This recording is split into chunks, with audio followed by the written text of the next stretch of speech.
Hey, and welcome to a new edition of In the District. Today we're sitting down with the interim president of the BXEDC, Winston Peters. We'll discuss his early beginnings, his previous roles, and more about his day-to-day at the BXEDC. I'm Brittany Skyler, and this program is brought to you from Bronxnet's Media and Technology Studios in the South Bronx. Winston, thank you so much for joining us today. Thank you for having me. Of course, and so we're going to get into all things BXEDC. As you said, as of today, 83 days, but Who's counting? But before all of that, tell us a little bit about where your story began. How growing up in New York, how did that influence you to where you are today? Well, born and raised New Yorker, from Brooklyn, don't hold that against me.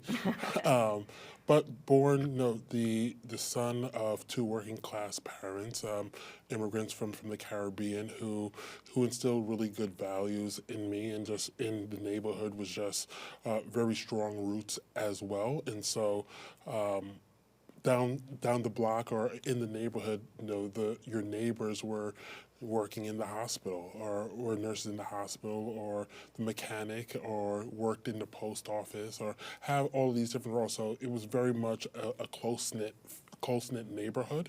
And with that, you knew everyone. And with that, there was a lot of just trust and exchange, as well as just community, just really, really strong community, and just what my parents and just the neighborhood instilled, just working and figuring it out.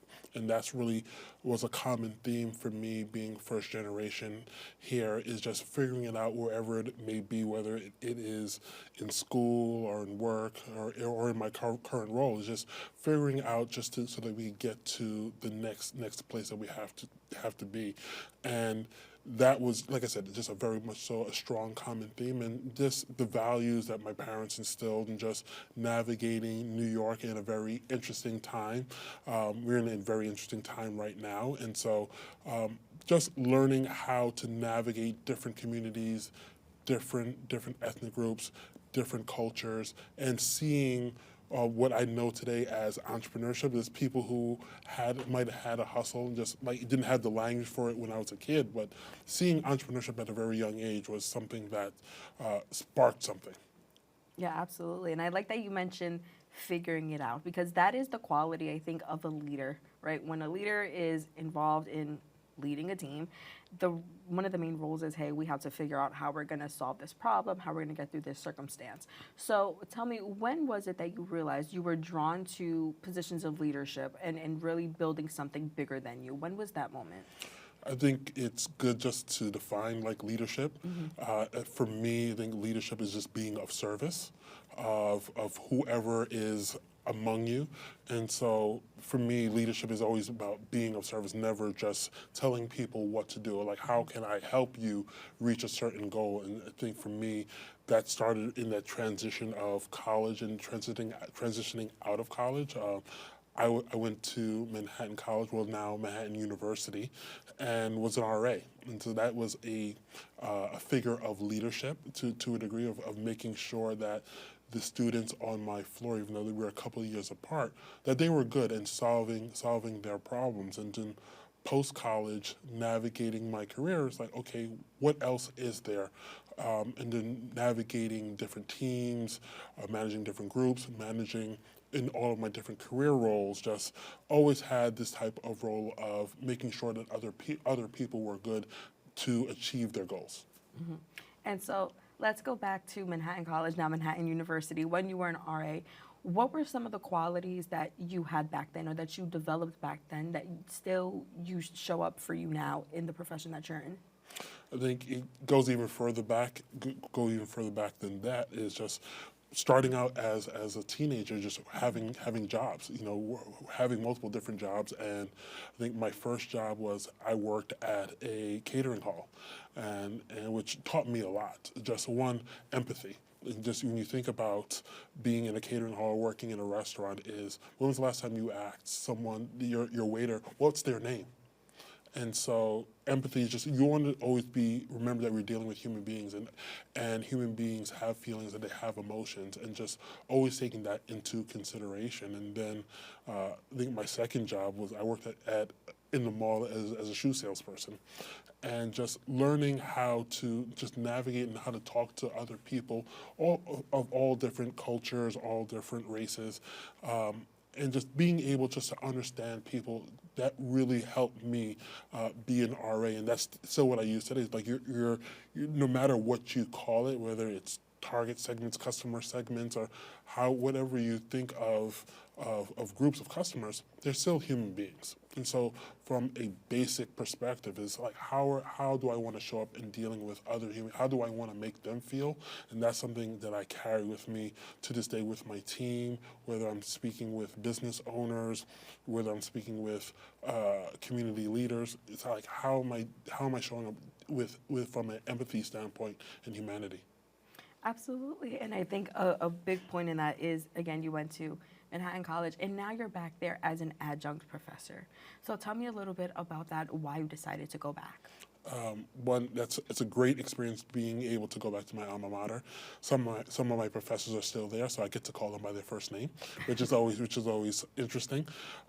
But for me, going back is how can I pay it forward to the next generation, and what does that look like? So I've had such a great amount of mentors during my high school years and my college years. Like I feel it's my job, my duty to give back and to help students, one, be smarter, be faster, and be more empathetic as they transition into their professional careers. And for me, even though I had a great college experience, for me, is being the educator that I wish that I had, and understanding that there's different types of students.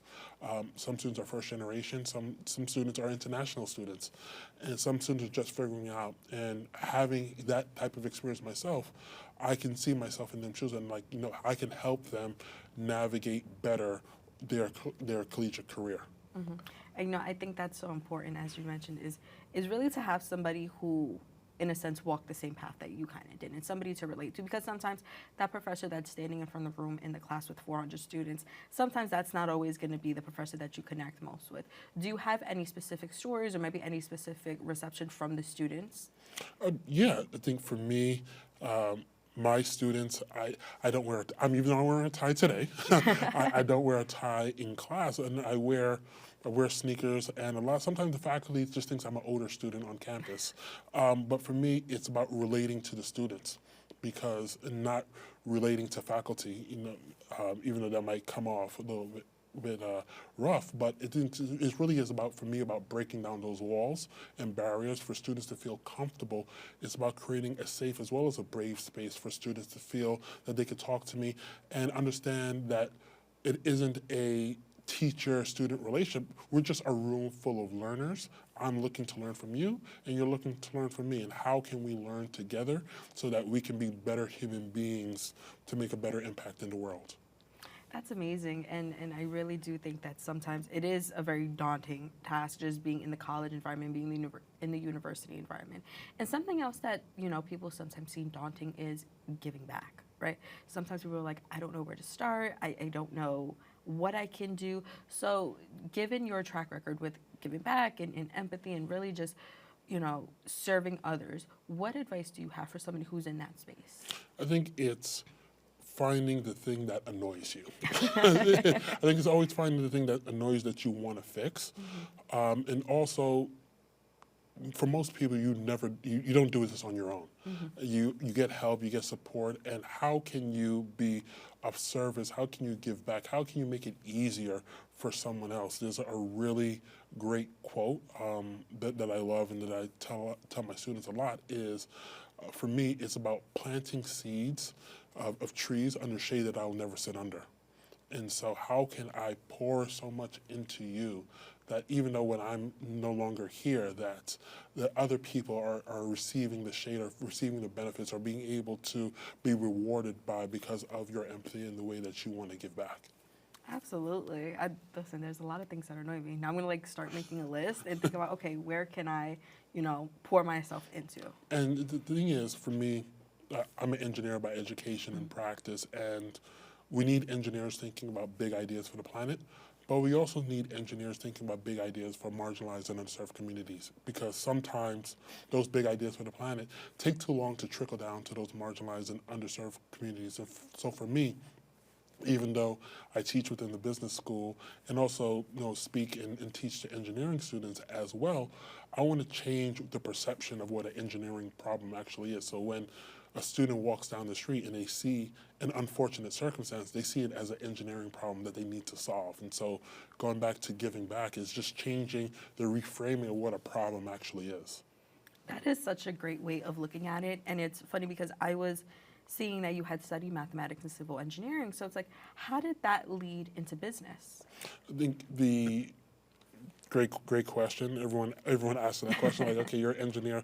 But when you think about, when you break down what an engineer is, an engineer in its most empirical form is just a problem solver. Mm-hmm. We just look to solve problems. That's all we want to do is just solve problems all day long, whether it might be building a bridge, building a tunnel, or if you're a different type of engineer, building a certain type of machinery. It's like figuring out how to solve the problem. And so for me, I still consider myself an engineer. I'm just a business engineer, just solving problems in its most empirical form and really using the practices that I learned in engineering school just to break problems down into its most empirical form, and just figuring out what are the resources, what are the constraints, and what do we need to solve, and just really do that, repeat that over and over again.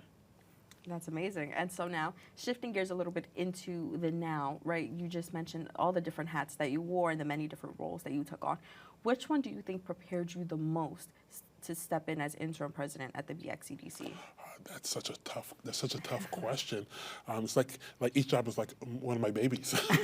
How do you choose a favorite? how do you choose a favorite? But I would say each role has prepared me for this. So from being a caterer working in a shoe store, or working on a job site, being a construction manager, or being an office engineer or project manager, being a consultant, all of them I've taken a bit of everything and made my own gumbo that has really prepared me for this role. So I can't say which one, because all of them has prepared me for this role right now in leading the organization, the BXEDC, right now. The empathy, the project management, the problem solving, the critical thinking, all of my roles, the financial strategy, all of my roles have prepared me for this. Well, when we come back from break, we are going to talk a little bit more about the role and what do you see for the future. So it's time to take a quick break, but when we return, we'll continue our conversation with the interim president of the BXEDC, Winston Peters. Stay tuned. There's a new channel to explore, and it's bringing the classics back to life. During the day, relive the Bronxnet originals that sparked conversations and built community. At night, dive into the hip-hop throwbacks that defined the generation. One destination, two powerful lineups. Now playing on Optimum Channel 952, FiOS 2138, and streaming at Bronxnet.tv. BX Legacy, where history meets the moment. Sent from the future to save the past, heal the planet and make it last. We find solutions with knowledge light. Venture forth, echo leaders unite. Echo leaders, echo leaders. 19.7% of Bronxites currently experience food insecurity. Meanwhile, instead of these nice, colorful foods, this is the best food that they have access to. If this sounds like you, there are a bunch of resources to get healthy food for free or cheap. If you want to help, you might consider donating or volunteering in one of these places. Community fridges like this one are all over the city, and allow New Yorkers to conveniently donate extra food to people who might need it. Go to this link and find your nearest one. Food banks and pop-up events like these provide millions of healthy meals to families in need. These organizations are distributing meals to Bronxites as we speak, and are always accepting donations and volunteers.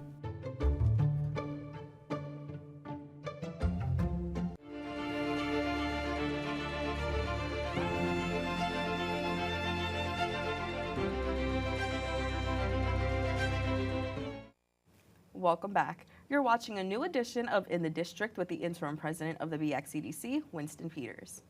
So jumping back into where we left off, I asked you, what are some different roles that you had in the past that have set you up for success at the BXEDC? And like a child, you can't pick your favorite, but you were also the treasurer and on the board. So tell me a little bit about that time and how that helped prepare you. Well, yes. And so I was a board member for a number of years, and then the board, as well as the president at the time, Rob Walsh, asked me to step in as a treasurer of the organization. And again, having background in office engineering as well as financial strategy, I'm like, okay, this is a great opportunity just to really understand how the organization actually works. And also from that perspective, it gave me a different perspective of looking at leadership and how my predecessor led the organization in terms of just giving the staff the opportunity to shine, and so, but also making sure that things are still financially responsible as well. And so it was great to see that duality of, one, making sure that the books were good, financial books were good, and being able to assist in different capacities, but also seeing the way that leadership led and how the staff was able to shine and perform in that regard as well. Yeah, and so now that you're on, you're in the organization on a much larger scale, what does that day-to-day for you look like? It's every day is different. There's a funny quote, like always tired but never bored, as mentioned, day 83. But what does my day-to-day look like? It is very, very simple. And again, I'm an engineer. I like to break things down into its most empirical form. Is just my whole job is to look ahead and look around the corner and remove obstacles for my team. There's the quote, everyone says like connect the dots, but I think that's an incomplete statement. I think first you have to see the dots, then you have to collect the dots, then you have to connect the dots, and you're connecting those dots for impact. So my job is just to see the dots, connect the dots, help my team see those dots, and help them, create impact and just remove the obstacles out of their way to do so. Again, I feel like we're circling back into that, what you mentioned earlier and how you defined a leader, right? It's all about making sure your team is able to follow behind successfully, which I think is really great. And so now tell me, when it comes to entrepreneurs here in the Bronx, what are some of the challenges that they're facing? It's some of the challenges that the entrepreneurs here are facing are, I would say, twofold. One is access to capital so that they can grow and scale their business. There are a lot of great entrepreneurs here in the Bronx doing amazing different things. And I also look at non-for-profits as entrepreneurial endeavors as well. So one is having capital to actually grow and scale their business because, again, everyone needs capital to grow and scale. You have that great idea. Now, what helps you get to the next level? You need capital. You need other types of resources as well. And then also challenges facing Bronx entrepreneurs and business owners, and I want to put those two together, is being loan ready. And it's one thing to want or need capital, but are you able to actually receive the capital? Are your books in order? And so for us at the BXEDC is providing, with our partners, providing technical assistance to help small businesses become loan ready, or as well as helping them, providing opportunities to access to capital. Like in May of this year, we have our BX Factor, which is an opportunity for entrepreneurs to win prize money, to win capital to help them grow and scale their business.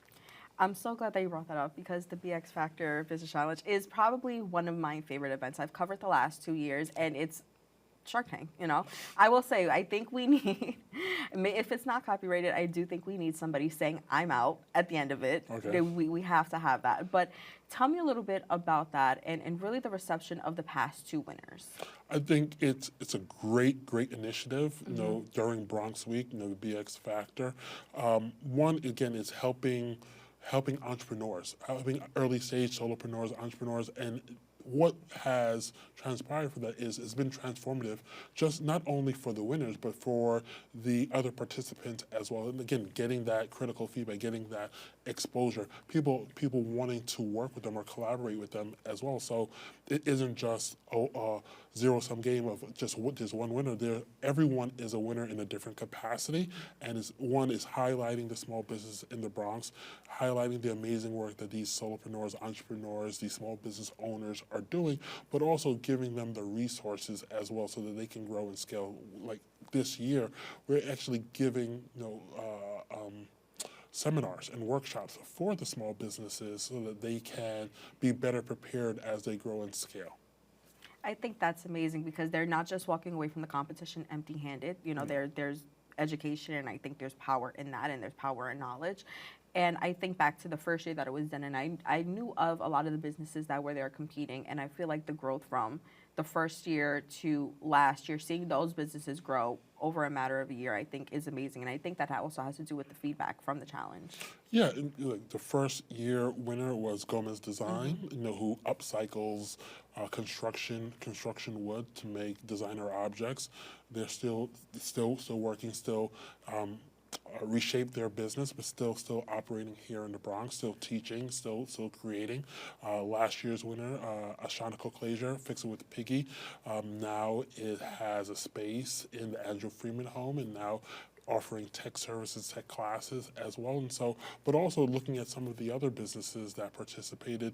You think about a Soul Cacao, or you think Nana Vegan. All of these are businesses that are still thriving and growing and scaling. And as the BXEDC, we're looking at how can we support you to grow and scale as well.